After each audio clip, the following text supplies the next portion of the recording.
Hi, I'm Joe, and I am the GM of a Pathfinder game.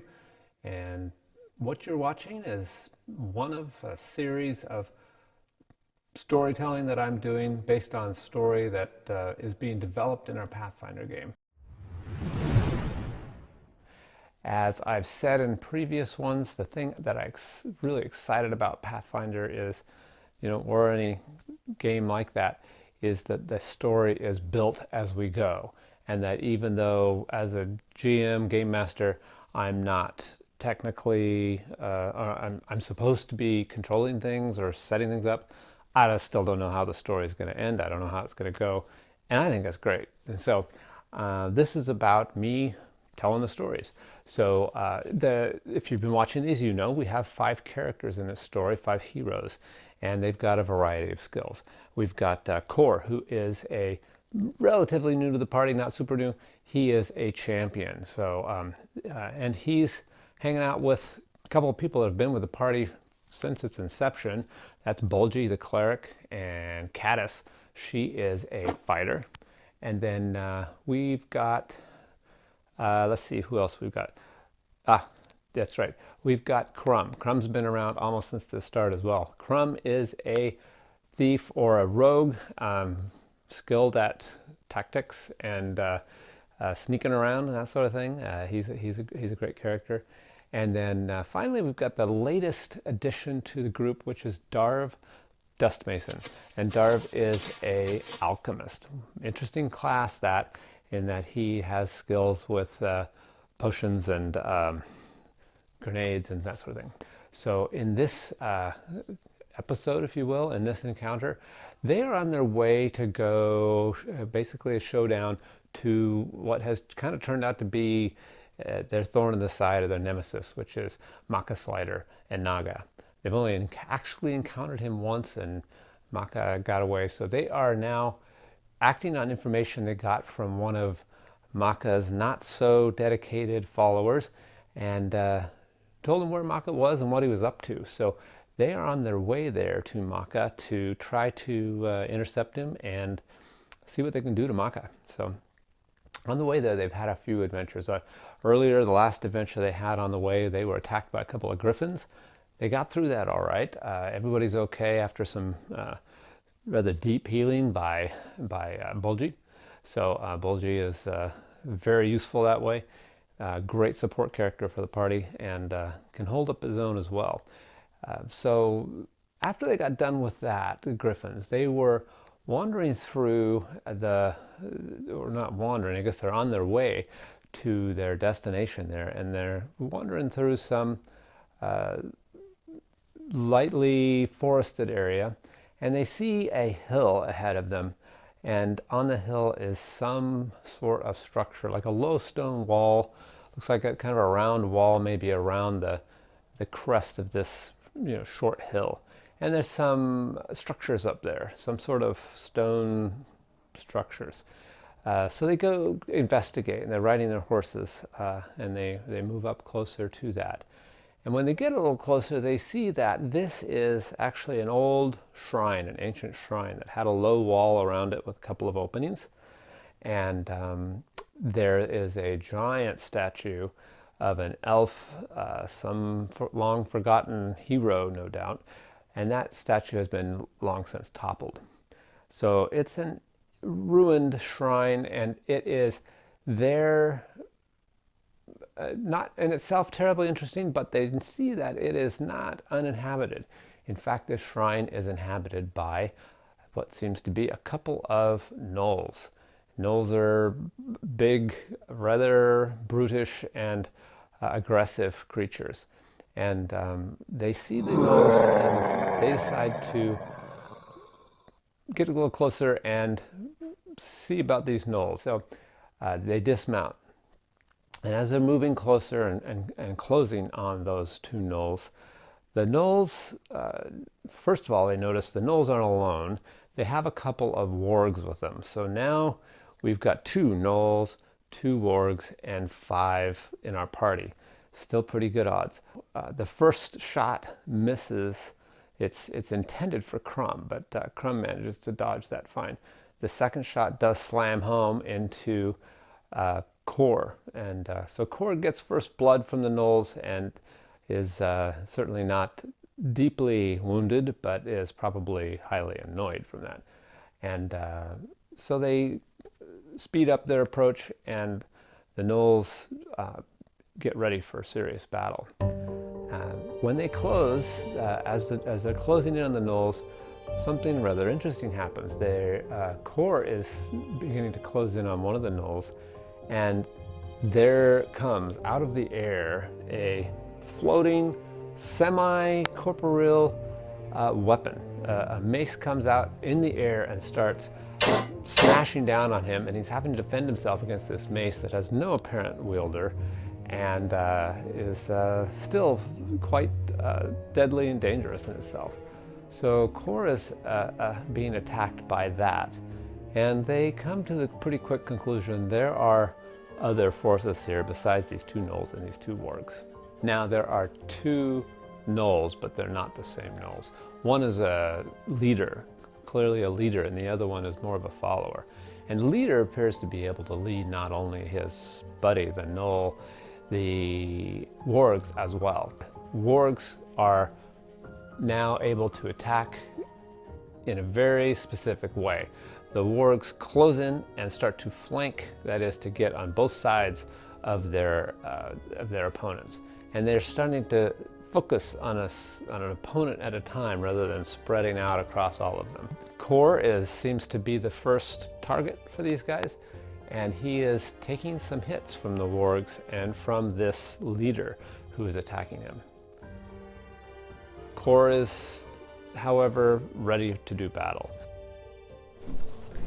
First thing Core is going to do is, since he's kind of standing and facing this guy, and this one is over here, what I want to do is, so this one that just tried taking a bite out of me, he's still got his shield in his left hand, so he's gonna try bashing out at the one to his left with his shield, since I got that amazing critical special effect. And let's see how I do. First attack, 28. Okay, well that's gonna do critical damage, and I'm just gonna, I wanna use my critical specialization, which knocks it back 5 feet and doubles damage. So that does 14 damage and knocks it back 5 feet. There are, of course, more things to come.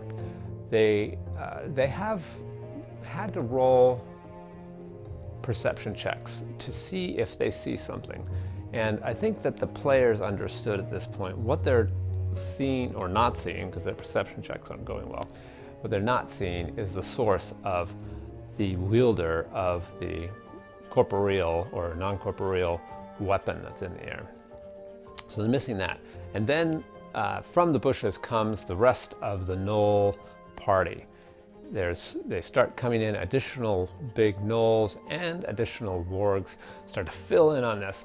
And now they're not outnumbering this group of Gnolls and Wargs, but they are in fact outnumbered. Being outnumbered is not good, especially when your opponents know how to flank.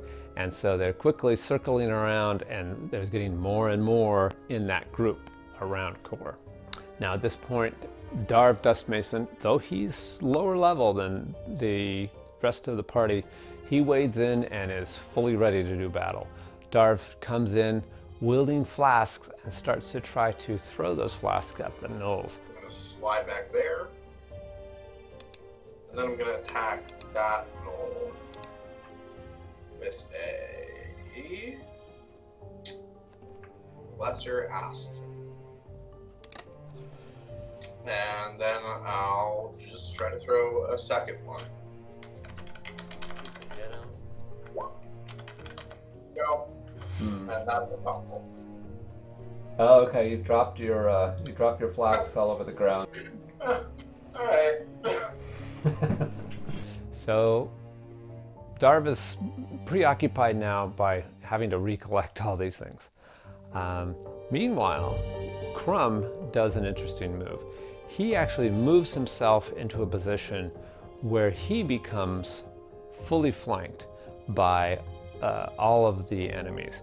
He's got Wargs and Gnolls on 4 sides, and that turns out to be a very painful experience for him, as we'll see. Now at this point, we'd expect Core to wade in and just help Crumb out, and that would certainly take a lot of that pressure off of Crumb.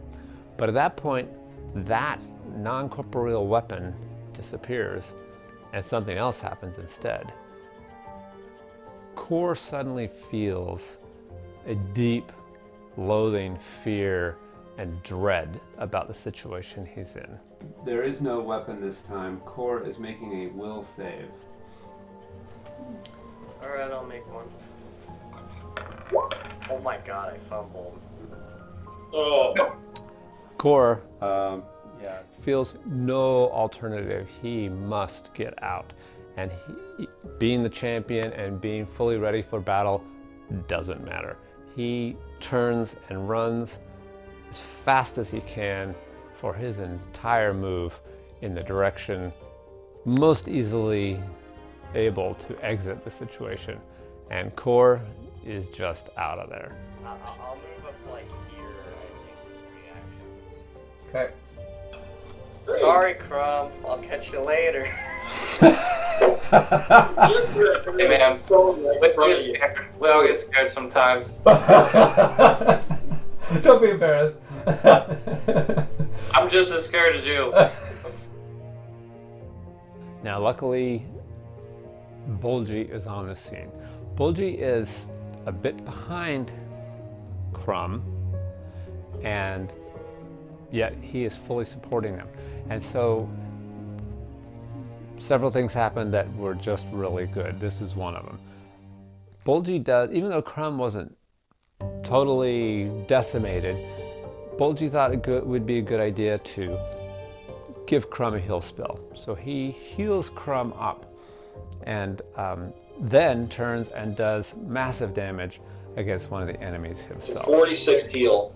Holy cow, that's wasted on me, man. Wow. That's almost my hit points.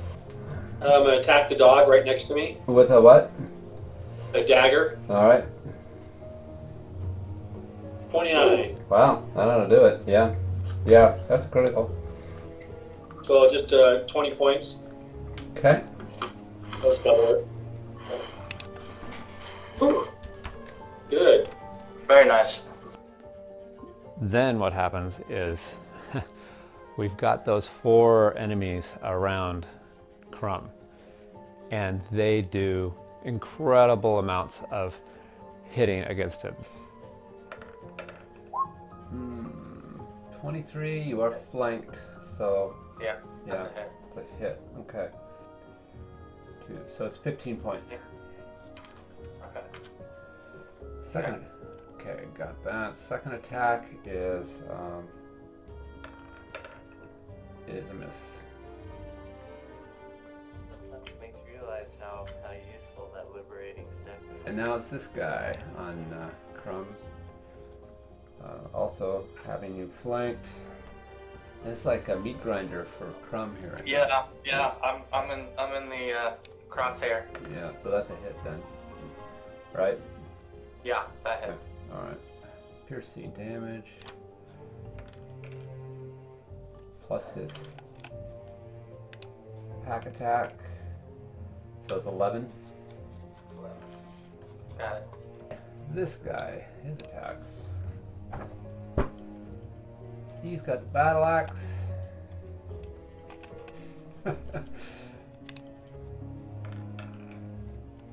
Oh, yep, that hits. That's gonna hurt. Yep, okay. One of those.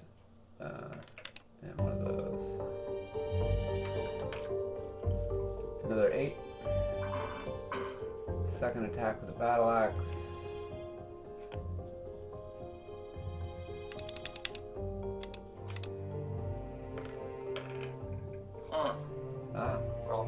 Rolling good. Getting chopped up here. Okay, so we just need to roll damage for that guy.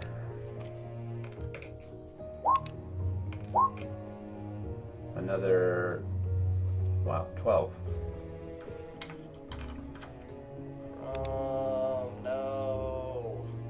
Could be the end. Yeah, you're Don't you yet? totally in the crosshairs here. The combatant that it was doing all the mischief and sent Core packing, he reveals himself so that he can cast a spell against Bulgy and to try to disable Bulgy. Turns out it's a Gnoll cultist that has been hiding in a blind that he had built. So he was very well hidden, but now he's had to step out of that blind so that he can cast harm against Bulgy. Bulgy takes that without too much difficulty, and Bulgy then also is able then to again put a heal spell on Crumb, and again save the day with Crumb because Crumb was in pretty bad shape after all that. At that point, guess who comes back? Core comes charging back in the scene. It only took him a short amount of time to recover himself and to come back in and be ready for battle again. He comes back in angry, I think, and the first person, the closest adversary to him, is that Gnoll cultist. So he goes in and tangles with that creature and keeps him pretty busy. So that cultist is not doing any more mischief. And at this point, there was actually a break in the action because we had to stop that night of play and resume the next game. That was a 2-week period there. And boy, I'll tell you, that the map, the situation at that point when we left it, when we get back, it's Crumb at the top of the order. So. I hate being left like this. I know, me too. Surrounded. on We're all a- surrounded. But maybe Caddis can come. Yeah, you're down with bushes. Sorry guys, I was just watching you all get beat up. I thought I might come help you now. I was over there. Well, I think a more realistic approach would be that Caddis just had to use the bathroom. Right, she was over peeing in a bush. I'm counting on Darv being 3rd level when next round begins. Yeah. So, you guys haven't killed anything here yet, have you? Nope. Doesn't look very good. You can see we've got people surrounded by enemies, and the enemies are doing pretty good. There's not a lot of damage against them. And as I said, Bulgy's been dishing out heal spells like crazy. So it's looking like this could be an interesting battle, right? So we resumed in 2 weeks. And so luckily you don't have to wait 2 weeks. We'll continue the story here. I will go ahead and take a short sword attack. 9 points on here. Okay, second action. Before you do that, there's the wargs are going to take reactions, so they just get 1 attack each on this reaction. Okay. Well, I guess I'll use my second action on the leader. First warg is a 24. Is that a hit? Yes. And the other wargs, Avenging Bite. Wow, another one. So one thing that changes here suddenly is someone else arrives on the scene, and game mechanics, what they are, what happened is we had a player out the first night. So we're short. We've only had 4 characters so far of the 5 in this encounter. But now, at this point in the battle, someone else rides up on their horse, and that is Caddis, their fighter. We'll just go after this one. Okay. AC is 17. Oh, I think it might be dead. So that's critical. Oh, wow. Nice. Okay. So he's pinned to that wall there. Dang, Caddis. Probably a lot of yipe going on right now. Yeah, that was only the first shot. So That's a pretty good start. A little bit later, her second shot is at the cultist. And the cultist that was harassing Core and did the fear on Core, that shot actually hits the cultist and kills him. So things are looking better now that Caddis is on the scene. She's 2 for 2. Things are starting to get better, and to continue that. Okay, so then it's Darv's turn. Darv again has been frustrated, he's not doing very well. He tries again his bottled lightning against a warg. There's a warg that is chewing on Bulgy, and Darv would really like to help. So Darv uses his bottled lightning and makes a strike against that warg. Darv, you're our only hope. Wish you luck with that. And I'm just gonna make sure the flash damage doesn't get Bulgy there. That's hit. All right. And damage. Now he doesn't get a save on that, right? It's just an attack. No, they don't get a save on that. All right. That finishes that guy off. That might be Darv's first kill. I'm not sure. Sweet. Another one down. Then Core is taking out another Gnoll. Core kills one. So now we're getting better and better as far as the count goes. And that leaves us with 2 Gnolls, one of them being the leader still, and 2 Wargs. So the odds are looking good. Now we're at 5 party and 4 to the adversaries, the group of Gnolls. And this continues, and they continue to take out them one at a time until finally it's just the Gnoll sergeant that's left, the Gnoll leader. And he finally has had enough. It's a pretty fast Gnoll. And so he takes off running and is quickly distancing himself from the party. And of course, at this point, they're not in the mood to let anybody go. So there's one person in the party that still is very fast. They could, of course, find their horses and everything and go hunt for this guy. But turns out Caddis is actually one of Caddis's purposes, and Caddis has trained herself in a very specific manner to be not one of these heavily armored walking tank fighters, but just the opposite. She's nimble and fast. And so she actually, because of feats and such that she's chosen, she's actually got a very fast movement. She takes off after that Gnoll leader. And though the rest of the group is far behind when she finally catch him, she does. Okay, so if we get to there, Caddis is pursuing, so we'll give you the first attack. Okay. Armor class? AC is 21. All battles come to a final culmination, and there's a lot of, if it's a good game, there's a lot of suspense when you get to that battle. Even though you're pretty sure you know how it's going to end, it really isn't over till it's over, and everyone is eagerly waiting for that final thing to happen, that final action. So you take a full turn now. Okay. That hits. So 11 points. Okay.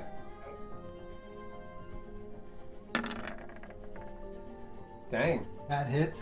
Caddis can't miss. 19 points. Wait a minute, isn't that second roll like another crit? Yeah. It's a 34. 30, yeah, that's another crit, yep. That is? Oh, goody. So it's 27 points of damage. Oh, Jesus. In this case, the final action was that final blow that Caddis makes on that leader and kills him. And so he is dead. That was the last one. Nice. Caddis. Wow. Jeez, Caddis. Oh. You Caddis shredded can him come to back with his pieces. head. Nice start. Yeah. Now they have cleared that, and they are on their way, and dang near to that place that they know where Maka Slider is at. They don't know much about that place, but they know where he's at and what he's doing, but they don't know what's waiting for them there. So that is going to be coming up. So hope this was good, and if you like it, hit like and leave me any comments for suggestions as well. So thanks for watching.